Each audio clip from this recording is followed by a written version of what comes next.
Biasanya, Mandy Stevik berlari dengan ibunya yang bernama Mary. Keduanya biasanya terlihat di sekitar kota kecil mereka, dengan Mary mengikuti putrinya di sepedanya. Namun, pada sore hari tanggal 24 November 1989, Mandy yang kala itu berusia 18 tahun berangkat hanya dengan anjing kesayangannya yang bernama Keira. Dan detik itu juga hanya Keira yang kembali. Karena panik, Mary menelpon pacar putrinya yang bernama Rick Zender. Kemudian dia menelpon polisi dan menghubungi siapapun yang bisa dihubungi. Segera semua orang yang dia kenal mencari Mandy. Mandy dikenal dengan sifat yang populer, atletis, dan cerdas, yang bisa bermain saksofon, berbicara bahasa Jepang, dan menggunakan bahasa isyarat. Kakak perempuannya Molly dan adik laki-lakinya Lee berdoa agar dia pulang dengan selamat. Tapi 3 hari setelah Mandy menghilang, seorang petugas pemadam kebakaran menemukan tubuhnya yang tak bernyawa di perairan dangkal, sungai terdekat. Dia ditemukan dalam kondisi tanpa busana. Mandy telah direcehkan dan penyebab kematiannya ditemukan karena tenggelam. Dia menderita pukulan di bagian belakang kepalanya dan kakinya tergores seolah-olah dia berlari melalui semak-semak. Pakaiannya hilang, begitu pula pembunuhnya. Pada tahun 1989, teknologi pencocokan kejahatan DNA masih dalam tahap awal. Tapi, detektif Ron Patterson yang ditugaskan untuk kasus Mandy baru-baru ini menerima pelatihan untuk bekerja dengan DNA. Pelatihannya membuahkan hasil DNA laki-laki ditemukan pada tubuh Mandy, meskipun tidak ada kecocokan dalam daftar siapakah DNA itu. DNA itu disimpan dalam arsip dan diawetkan dengan sempurna. Kejahatan yang mengerikan memengaruhi komunitas kecil, menganggap tidak bersalah, dan menjadi bahan pembicaraan terus-menerus selama bertahun-tahun. Misteri itu berlarut-larut. Orang-orang bertanya, dan petunjuk-petunjuk muncul dan mulai menghilang.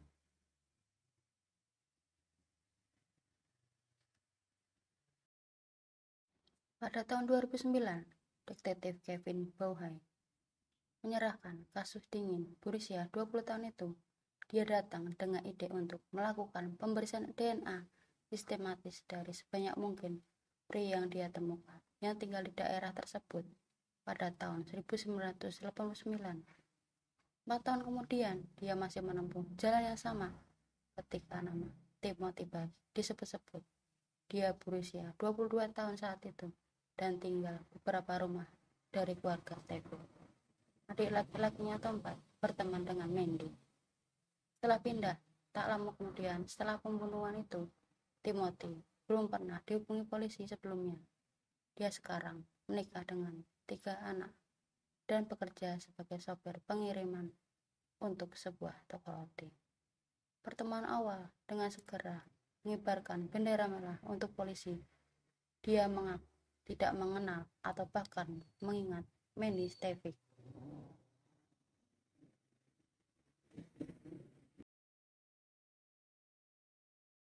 Detektif Kevin Bauhay mengatakan bahwa dia jelas-jelas berbohong.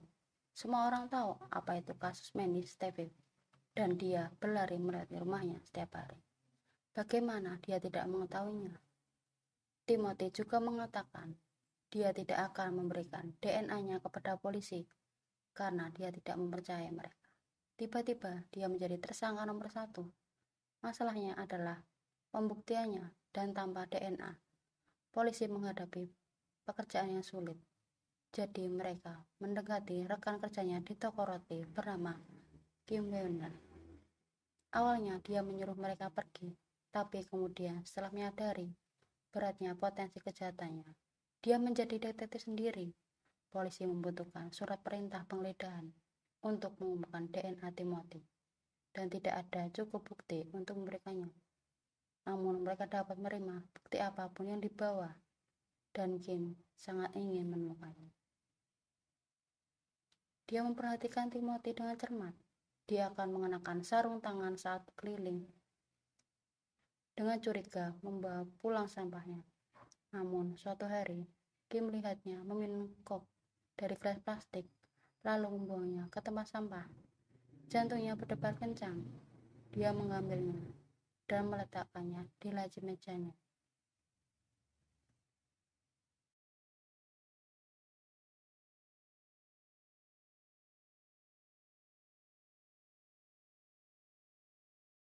Telah mengirimkan ke polisi dan dikirim ke laboratorium kejahatan untuk diuji.